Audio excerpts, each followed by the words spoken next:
I want everyone to listen to Professor Derek Ford talk about the history of the U.S. and Korea. And I want Americans and other Westerners to think about what you've been told about North Korea, and whether or not you have ever been taught the history of U.S. imperialism in Korea and the influence it had on Korea.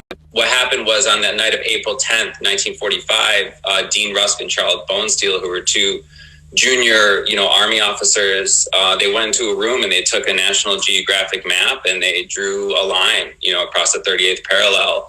Neither of them spoke Korean or had ever been to Korea or knew anything about Korea. They drew it because it was roughly in the middle and it would allow the U.S. to keep Seoul, which was the capital. Instead of what happened in the South, where the United States installed Syngman Rhee as a dictator. Syngman Rhee, of course, was Korean, but he was actually really hated throughout Korea.